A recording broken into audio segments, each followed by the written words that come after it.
O que é fazer tudo para a glória de Deus? Você já pensou sobre isso?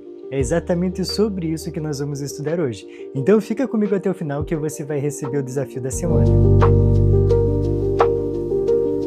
Olá, meu querido amigo, minha querida amiga, que bom ter você aqui para nós começarmos mais um estudo dessa lição que está fascinante, que é de 1ª e 2ª a Coríntios, tá? Então, se você não sabe o que nós estamos fazendo aqui, esse daqui é um programa semanal e a gente está aqui na semana, acho que 120 ou 100 e alguma coisa, faz muito tempo que a gente está semanalmente aqui. Então, para você não perder esse conteúdo, já se inscreve aí no canal, porque vai ter mais conteúdo e eu quero que você me ajude a escolher, tá?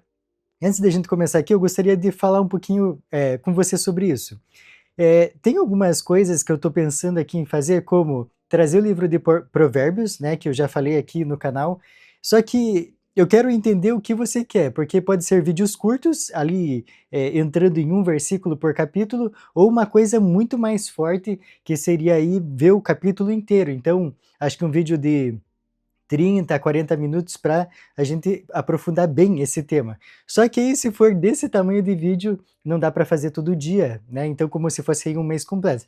Então, vamos estudar as possibilidades, ok? Essa é uma possibilidade. Tem um outro programa que eu queria fazer aqui, que é a verdade. Eu não vou lembrar exatamente o nome do programa, mas é muito legal, que vai explorar 5 capítulos de Apocalipse, tá? Que são bem shows aí para a gente entender o panorama em que a gente está vivendo, tá? Uma outra coisa que eu queria trazer aqui para vocês, um outro programa, um outro quadro, é o desafio em nome de Jesus, que é cada dia você fazer um desafio para que você tenha mais amor pelo próximo, mais amor por Deus, e assim a sua experiência profissional não, espiritual, seja mais profunda, tá? Então são vários e vários programas, e aí como que você pode me ajudar a decidir qual que a gente pode começar agora em agosto? Entra no nosso canal do Telegram, quer dizer, entra no nosso canal do WhatsApp, tá? O do Telegram tá um pouco desativado. Do WhatsApp a gente tá todo dia colocando lá algumas frases, alguns textos para justamente você entender um pouquinho mais da realidade espiritual, ok? Então entra lá, porque eu vou colocar lá talvez uma enquete para você votar, e aí a gente define o que nós vamos ter em agosto, ok? Então a sua participação é essencial, e se você não está nesse grupo, é essencial que você esteja, então, para você poder participar ativamente dessa programação que a gente vai ter, ok? Então vamos para a nossa lição dessa semana, e a lição dessa semana é tudo para a glória de Deus. E esse tema aqui é fascinante, a gente já abordou ele um pouquinho na semana passada, e nessa semana, então, nós vamos abordar com muito mais profundeza, ok? Então, se você não está inscrito no canal, já se inscreve aí, porque eu tenho certeza que dessa maneira, você contribui para ajudar o canal a chegar a mais pessoas, tá? Então, tem pessoas que podem achar que estão ajudando só entrando aqui, curtindo e já saindo, mas se você deixar o vídeo reproduzindo e tal, você vai entender, ou o YouTube vai entender, que é mais interessante, assim vai chegar a mais pessoas, tá? Então é só uma questão de algoritmo para que você entenda como que funciona um pouquinho do YouTube, ok? Então vamos lá para nossa imagem, para nossa tirinha da semana. Aqui é interessante que a gente pode ver a mesma imagem e cada um tirar uma informação diferente. A imagem que eu estou tirando dessa daqui, ou a informação que eu estou tirando dela, é que a Bíblia, se você não está com o coração nela, você não vai conseguir conseguir entender o amor de Cristo por você. Então isso daqui é essencial que você entenda, porque eu posso fazer o ano bíblico 10 anos sem colocar o coração na Bíblia. E aí isso não me adianta nada, porque eu vou ter o conhecimento, mas eu não vou ter a sabedoria da palavra de Deus. Entende como é diferente? Então por isso que quando a gente vai parar para fazer um estudo da Bíblia, nós temos que parar com calma, pedir a orientação do Espírito Santo, para que assim nós possamos aprender, tá? E não só saber das informações, ok? E isso vai ficar muito nítido no verso que a gente vai ver daqui a pouco, tá? E olha só, o verso para memorizar dessa semana está lá em 1 Coríntios 10, versículo 31. E esse verso aqui, ele é fascinante, diz assim: portanto, se vocês comem ou bebem ou fazem qualquer outra coisa, façam tudo para a glória de Deus. Você nota que aqui nada ficou de fora? Então, por exemplo, eu vou trabalhar. Trabalhar não precisa ser para a glória de Deus. Tudo. Façam tudo para a glória de Deus. Então, se você está numa mesa com amigos, as conversas que você vai ter vai ser para a honra e glória de Deus. Você fazendo qualquer coisa, lavando a louça, dirigindo, trabalhando, qualquer coisa tem que ser para a glória de Deus, tá? Então aqui a gente não está impondo, mas isso daqui fica nítido por quê? Porque quando a gente está fazendo qualquer coisa, ou a gente está ajudando a obra de Deus, ou está ajudando a obra do inimigo. Então, se você não está fazendo a obra de Deus, consequentemente você está fazendo a obra do inimigo. Tá? Tem jovens que quando se unem para conversar, tem malícia, tem todo tipo de coisa ali que você vê que não é cristã, aquele tipo de conversa. Então você nota que no simples ato de você conversar, você já pode se manifestar, você pode mostrar que você está fazendo as coisas para a glória de Deus. Então isso é importante a gente pensar. E o verso que a gente estudou um pouquinho semana passada é esse daqui, de Isaías 43:7, que diz assim: a todos os que são chamados pelo meu nome e os que criei para a minha glória, eu os criei e os formei e também os fiz. Aqui está dizendo, então, que os criei para a minha glória. Tudo que foi criado nesse mundo tem a sua finalidade, mas o principal objetivo das coisas criadas é que sejam para a glória de Deus, tá? O sol, eu e você, qualquer coisa é para a glória de Deus. Que isso fique bem claro, então, na minha e na sua vida, tá? Aqui a gente vai entender um pouquinho mais dessa carta de 1 Coríntios, e é bem interessante. E diz aqui que os capítulos 5 a 7 eles vão trabalhar muito sobre imoralidade sexual. E na continuação do livro, que vai falar sobre os capítulos 8 a 10, vai falar sobre a idolatria. Mas a gente vai entender que esses são temas relacionados, tá? Fazem parte do mesmo conjunto de advertências que Paulo deu para esses coríntios, ok? E aqui vai dizer bem claramente que Paulo argumenta que o cristão deve fugir de ambos, tá? Então, tudo aquilo que não serve para a glória de Deus deve ser extirpado da nossa vida. E às vezes você pode pensar assim: ah, mas isso não é nada. Meu amigo, se a Bíblia fala contra isso, não tente argumentar a favor, tá? Porque assim você está fazendo a obra de Satanás também. Então tenha muito cuidado. Quando a gente vai tentar argumentar contra a Bíblia, a gente está tentando argumentar contra o Rei do Universo, a sabedoria em pessoa. E isso é uma loucura, né? Imagina que você eu até ia dar um exemplo terrestre aqui, de você tentar ensinar alguma coisa para alguém que é muito boa nessa coisa, mas a gente está sempre aprendendo, então não dá para dar esse tipo de analogia, tá? Mas com certeza você entendeu o que a lição quer dizer. E olha só, na semana passada vimos que ser santuário do Espírito Santo nos capacita a fugir da imoralidade sexual. Nessa semana veremos que fugimos da idolatria quando fazemos tudo para a glória de Deus. E aqui idolatria não está limitado a uma coisa só. Você vai ver que as coisas que a idolatria abrange são inúmeras, né? Então a gente tem que ter esse cuidado. Então, tudo que a gente for fazer tem que ser para a glória de Deus, tá? Então, fique com isso bem claro, tatue aí na tua testa, de forma figurada, obviamente, mas deixe isso bem claro na sua mente para que você lembre, qualquer coisa que você for fazer, é para a glória de Deus ou não? Então deixe de fazer, né? Vamos então para o nosso primeiro tópico, que é conhecimento versus amor, tá? E aqui a gente vai entrar num tema bem interessante que diz assim, ó: Paulo tomou o tema dos alimentos sacrificados aos ídolos para tratar de uma questão mais profunda, a falta de amor ao próximo, tá? E aqui, esse assunto dessas comidas sacrificadas, a gente já até abordou um pouquinho, mas essa questão causou divisão nessa igreja de Coríntio. Tá? Então, alguns entendiam que seu conhecimento sobre a não existência de outros deuses lhes dava o direito de comer qualquer alimento. E aí, para essas pessoas que entendiam dessa forma, Paulo chamou elas de fortes. E as pessoas que não tinham esse tipo de pensamento, ou que se opunham a esse tipo de pensamento, Paulo então classificava essas pessoas como fracas, né? E olha só, assim, designados porque ainda não haviam superado certas crenças supersticiosas da antiga experiência pagã, tá? E ao verem os fortes, ou seja, quando essas pessoas determinadas fracas viam os fortes comendo alimentos oferecidos a ídolos, poderiam concluir que o cristianismo e idolatria são compatíveis.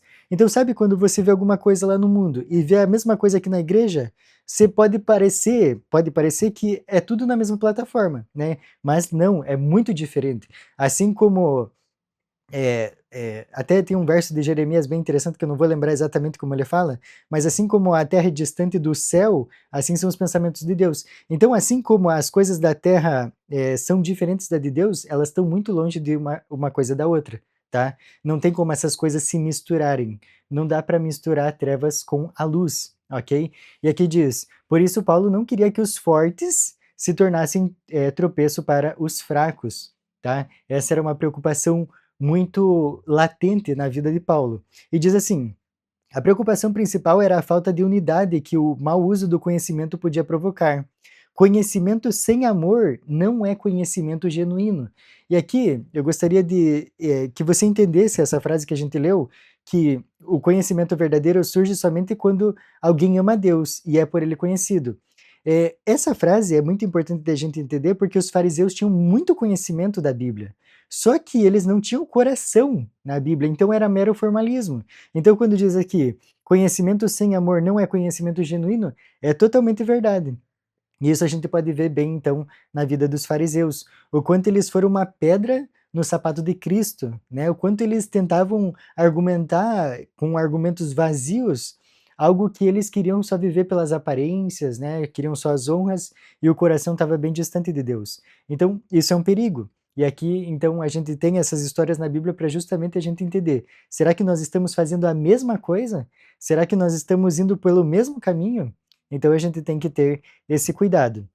E aqui diz também que, olha, tanto para Paulo quanto para Moisés, o conhecimento sem amor não tem valor, tá? Então fica bem evidenciado nessa história dos fariseus. E aí, aqui para finalizar essa parte, diz assim: o chamado cristão é praticar a abnegação por amor a Cristo e ao próximo, tá? E aqui, quando a gente está falando de abnegação, a gente já vai falar com mais profundidade isso. Tem um verso de 1 Coríntios 8, versículo 13, que diz assim: e por isso, se a comida serve de escândalo ao meu irmão, nunca mais comerei carne, para que não venha a escandalizá-lo. Sabe quando você faz alguma coisa que para você pode ser até normal, não é contra o que a Bíblia diz, mas se o teu irmão se escandaliza, se vai servir como pedra de tropeço para o seu irmão, não faça. Não deixe Satanás te usar dessa forma, tá? E isso daqui você pode usar para qualquer área da tua vida. Então, aqui eu não gostaria de citar exemplos, porque pode parecer algo extremista, tá? Mas ore para que Deus faça entender, então, você entender esse verso que Paulo fala para nós. Porque muitas vezes a gente tem o sentimento de que, é nada a ver, não estou nem aí para o meu próximo, só que daí é justamente esse coisa nada a ver que você pensa que tira o teu irmão da igreja. E aí então você está sendo um agente de Satanás. E isso é um perigo, né? A gente não quer que ele tenha felicidade na nossa vida, muito pelo contrário, né? Quanto mais irado ele estiver conosco, é porque nós estamos fazendo um bom trabalho para Deus, ok? Vamos avançar então para a próxima parte, que é justamente o que eu falei anteriormente, né? Amor abnegado. E aqui eu gostaria de ler com você 1 Coríntios 9, dos versículos 1 a 6, porque é interessante o que Paulo vai falar aqui para nós. Diz assim: não sou eu porventura livre? Não sou apóstolo? Não vi Jesus nosso Senhor?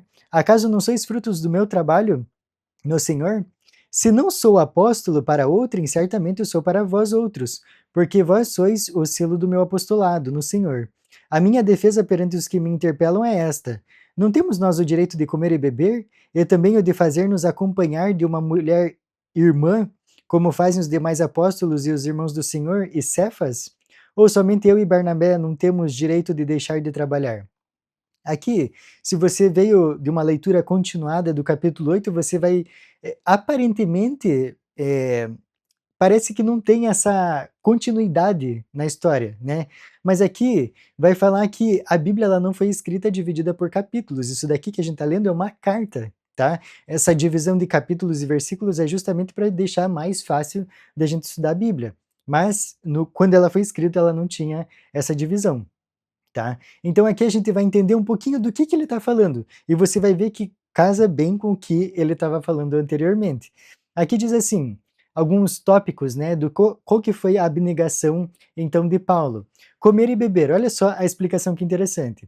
Alimento e bebida representavam assistência financeira em geral. Paulo tinha esse direito. Outros líderes religiosos de sua época costumavam fazer isso. Ele, porém, não o fez, tá? Então, ele não exigia nenhum tipo de assistencialismo da igreja. Um outro ponto também que ele foi abnegado é levar conosco uma esposa crente. Um apóstolo casado podia viajar em missão acompanhado da esposa, com despesas custeadas pela igreja. E aqui a gente pode ter dois casais como exemplo, né, do que a gente está lendo aqui, que é Priscila e Áquila, que são muito falados ali em Romanos, e Andrônico e Júnias, que são citados em Romanos, tá? Paulo, porém, era solteiro. Ele poderia ter se casado e então usufruído do direito de viajar com a esposa com sustento para ambos. Mas ele também não fez isso, porque o principal objetivo da vida dele, então, era a pregação do evangelho, tá? E por último, ele também fala do temos de trabalhar para viver, né? Olha só, Paulo e Barnabé tinham o direito de receber salário, mas Paulo é citado que ele fazia tendas.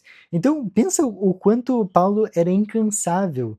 Ele trabalhava pregando o evangelho, então era a principal função dele, pregar o evangelho de casa em casa, pregando nas vias públicas, mas ele de noite fazia tendas. Será que a gente tem esse compromisso com Deus de não importa o que acontecer, a gente tá ali pregando o evangelho e até não tendo um assistencialismo, né, para pregar esse evangelho? Então isso torna a nossa vida uma vida de muito conforto quando a gente vai comparar com a vida de Paulo, né? Imagina se todos os cristãos fossem abnegados como Paulo, como essa mensagem do evangelho teria ido ao mundo inteiro. Então a gente tem que refletir nisso, né? E aqui tem um texto bem interessante que diz assim: assim ordenou também o Senhor aos que pregam o evangelho, que vivam do evangelho. Isso foi Paulo que falou no mesmo capítulo, mas ele fala o porquê que ele não usou desse assistencialismo, né? Ele diz assim: não usamos desse direito, antes suportamos tudo para não criarmos qualquer obstáculo ao evangelho de Cristo. Então, olha só que interessante, né? Ele deixou isso de lado, esse tipo de ajuda que ele poderia ter, justamente para que o evangelho não fosse prejudicado, para que as pessoas não entendessem que ele era um ganancioso. Imagina como poderia ser deturpado. Então, a pregação do evangelho, se começasse a pulverizar esse tipo de pensamento, né? Eu até li recentemente um comentário aqui no canal que falava justamente sobre isso, que as pessoas que escreveram a Bíblia eram gananciosas, mas infelizmente as pessoas não estudam para ver. Você entende que a internet, ela pode ser usada para o bem ou para o mal? Nós não sabemos exatamente para que a internet foi criada, mas a Bíblia a gente sabe que é para justamente mostrar o amor de Cristo. E muitas pessoas usam desse material para justamente surfar em cima, né? Então a gente tem que ter esse cuidado de não colocar na conta de Satanás as coisas de Deus. Isso é um perigo, isso é pecar contra o Espírito Santo, né? Então a gente tem que ter esse cuidado, ok? Vamos então para o nosso próximo tópico, que é aprendendo com o passado. Olha só, então como a gente viu ali que Paulo foi um exemplo da abnegação, depois de falar sobre a abnegação, ele passa justamente para idolatria, tá? Então ele começa a falar muito sobre idolatria. E aqui, eu gostaria que você abrisse sua Bíblia lá em 1 Coríntios, capítulo 10.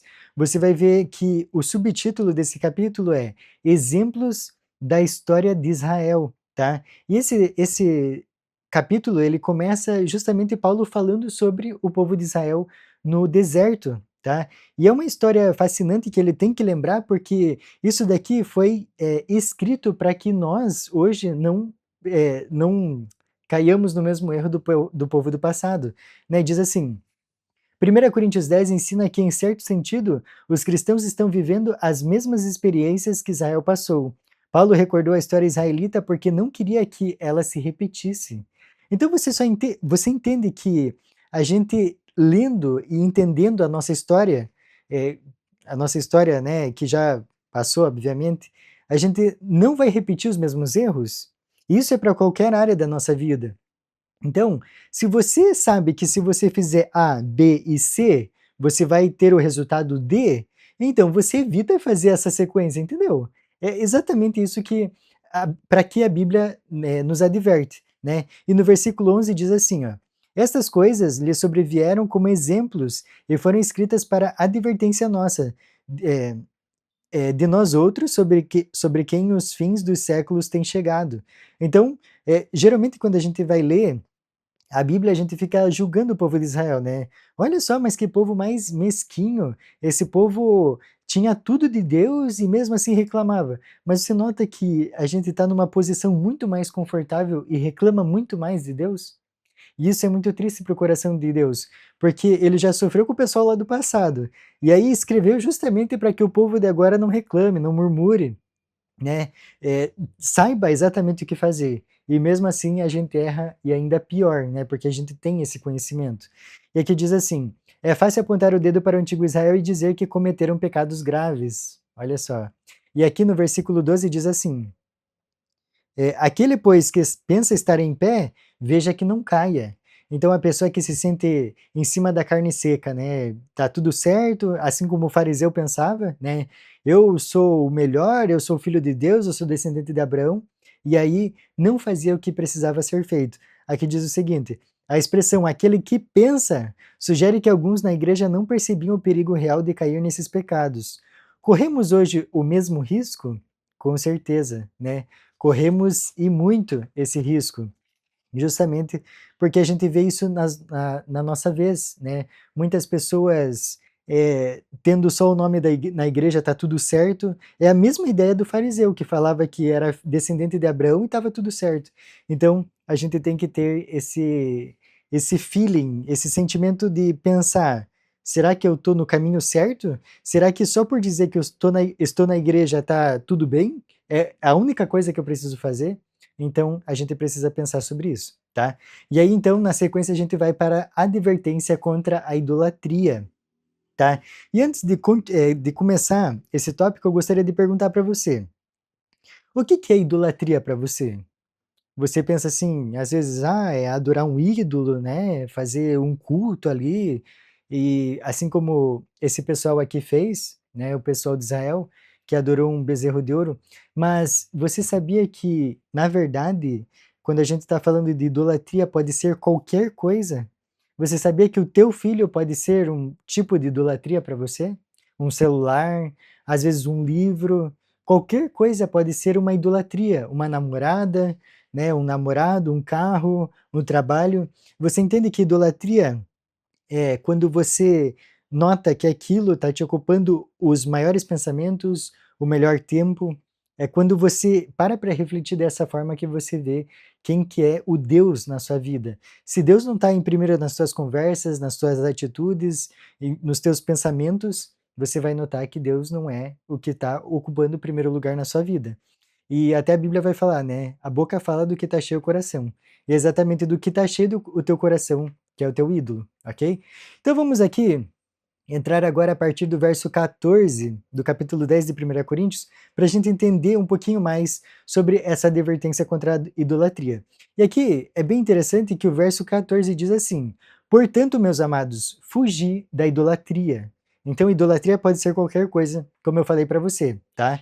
E aqui, Paulo retoma o tema dos alimentos sacrificados aos ídolos. E aqui eu gostaria de colocar um contexto nessa frase para que você entenda um pouquinho mais, tá? Diz assim: hoje essa prática pode soar estranha em muitas culturas, mas era comum nos tempos bíblicos. Quando animais eram oferecidos aos deuses nos templos pagãos, parte da carne ficava com os sacerdotes, que a vendiam. Assim, uma porção dela chegava aos mercados públicos. Como essa carne não era separada das demais, um cristão podia comprá-la sem saber que havia sido oferecida a ídolos. O conselho do apóstolo é claro: esse tipo de carne podia ser adquirido livremente pelos cristãos. Ó, entenda bem. Então, aí o conselho de Paulo, e continua: entretanto, embora a carne anteriormente sacrificada pudesse ser consumida em casa, a prática de entrar nesses templos pagãos e participar de seus festivais era claramente proibida. O critério é nítido. Em casa, é, o critério é nítido. Em casa, comer essa carne era permitido, porque o ídolo nada é. Já tomar parte nas cerimônias pagãs equivalia a prestar culto a demônios, tá? E aqui a gente tem uma representação, olha só que diferença de imagem que a gente tem aqui, tá? Então, participar de rituais pagãos significava ter comunhão com demônios. E olha só que pesado, né? A gente sabe que qualquer outro deus é demônio, porque não tem uma terceira via. Ou é Deus ou é Satanás. E Deus é o Deus verdadeiro, né? Que a gente entende. E já Satanás é todos esses outros deuses que os egípcios adoravam, que aqui, nesse contexto, também adoravam, tá? Então fica bem claro isso. E aqui diz assim: participar de rituais pagãos significava ter comunhão com demônios, assim como participar da ceia do Senhor é ter comunhão com Cristo, tá? Então fica bem evidente aí essa diferença. E aqui eu gostaria de ler alguns versos com você, que diz assim, 1 Coríntios 10, 21. Vocês não podem beber o cálice do Senhor e o cálice dos demônios. Não podem ser participantes da mesa do Senhor e da mesa dos demônios. Então aqui a gente dá para especular um pouco e entender que pessoas participavam dessas duas cerimônias, né? Então a gente tem que ter esse cuidado. E tem um outro verso que vai ampliar isso, que diz lá em Mateus 6,24, fala assim: Ninguém pode servir a dois senhores, porque ou há de odiar um e amar o outro, ou se dedicará a um e desprezará o outro. Não podeis servir a Deus e a Mamon. E você entende que é exatamente o que a gente vive hoje? Muitos cristãos vão na igreja num dia, só que vivem da maneira exata como querem nos outros dias da semana. Então, se nota que isso é uma incoerência, é justamente fazer o que os dois versos que nós lemos agora, condenam. Você não pode servir a Deus e a Mamon, né? Aqui no verso, vocês não podem beber do cálice do Senhor e o cálice dos demônios. Aqui, não podem servir a dois senhores. E as pessoas que vivem esse contexto aqui de ir para balada, beber qualquer coisa, trair, adulterar, tá tudo certo, mas se vai para a igreja é o que basta, né? Então, você vê que a gente tem que viver o evangelho na nossa vida? Isso daqui não é viver o evangelho. Então a gente tem que ter esse cuidado. Será que nós estamos servindo de pedra de tropeço para outras pessoas? Será que nós estamos vivendo exatamente o que a Bíblia diz para nós? Então, tenha esse cuidado, avalie como você está vivendo a sua vida. E eu tenho certeza que Deus vai te iluminar para que você tome o caminho certo, tá? E aqui tem outro verso que diz assim, Deuteronômio 6, 4 e 5. Ouve Israel, o Senhor nosso Deus é o único Senhor. Amarás, pois, o Senhor teu Deus de todo o teu coração, e de toda a tua alma, e de todo o teu poder. Então você nota que quando você vive dessa forma aqui, você não está amando Deus com todo o seu ser? Porque você está dividindo, né, a autoridade da sua vida. E na verdade, você não está nem dividindo, né, porque quando você vai para a igreja é só a casca, porque se você tivesse com o coração na igreja mesmo, você não ia para a segunda cena, entendeu? Entendeu como é forte e como a nossa vida espiritual é sensível. Então, se você não está buscando a Deus com fervor, meu amigo, muito cuidado, tá? Vamos então para a nossa parte que é a próxima, vencendo a idolatria. Então, olha só essa imagem aí. Em 1 Coríntios 8, 1 a 3, Paulo defende que o amor nos preserva da idolatria, tá?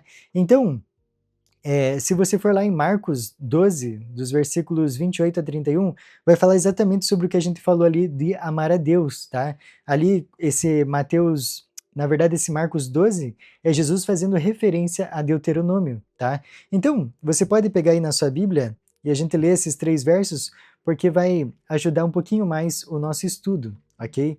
Quando a gente entende exatamente o que Cristo quis dizer aqui, a gente não vai ter a falsa ideia de que ele anulou os 10 mandamentos, tá? Diz assim, Mateus 12, versículos 28 a 31. Chegando um dos escribas, tendo ouvido a discussão entre eles, vendo como Jesus lhe houvera respondido bem, perguntou-lhe, qual é o principal de todos os mandamentos?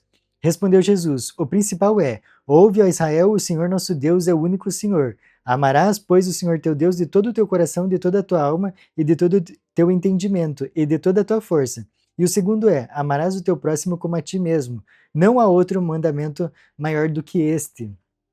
Então, você nota que esses 2 mandamentos que nós lemos é o resumo dos primeiros 4 e dos outros 6 mandamentos da lei de Deus? Porque os 4 mandamentos vai falar como que a gente ama a Deus sobre todas as coisas. E os outros 6 vão falar exatamente para nós como nós amamos o nosso próximo como a nós mesmos, tá? Então isso daqui deixa bem claro que Jesus fez a clara referência aos 10 mandamentos, tá? Não tem erro aqui. A verdade de Deus não foi anulada, os 10 mandamentos não foram jogados por terra por Cristo falar isso aqui, porque ele falou exatamente o que eles representam, ok?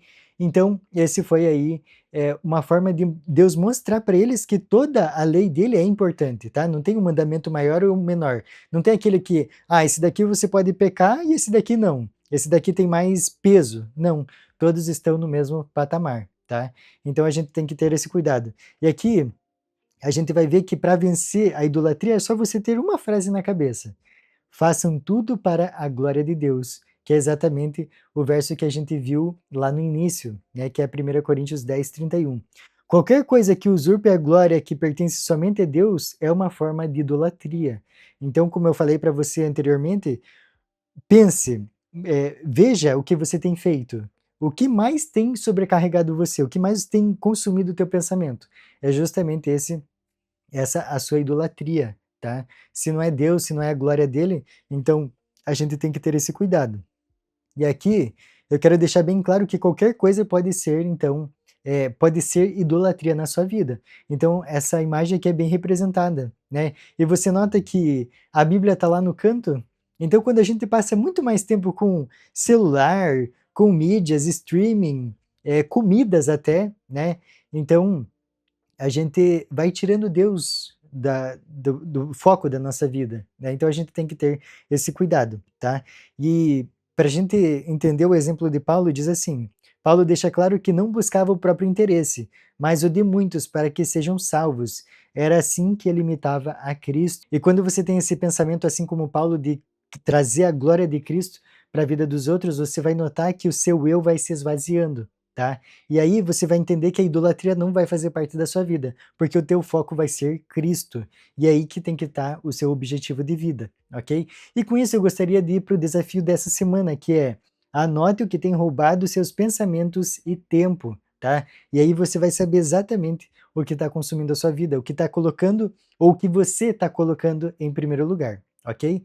E para finalizar, a nossa lição dessa semana tem uma frase muito, muito importante que eu gostaria que você refletisse nela, que diz assim: nada façam que possa vir a fechar as mentes à recepção da verdade, tá? A gente pontuou um pouco sobre carne naquela hora, mas isso daqui serve para qualquer coisa, tá? Muito cuidado com as suas ações, com as suas atitudes, porque elas podem tanto trazer pessoas a Cristo como afastar pessoas de Cristo, principalmente se você diz que é cristão, tá? Então, muito cuidado com isso, repense as suas atitudes, ore com humildade e peça a Deus o caminho certo, tá? Porque às vezes você está fazendo tanto uma coisa e não percebe que aquilo é errado. Então você tem que pedir e clamar para que o Espírito Santo abra os seus olhos para todo tipo de situação que você está vivendo, ok?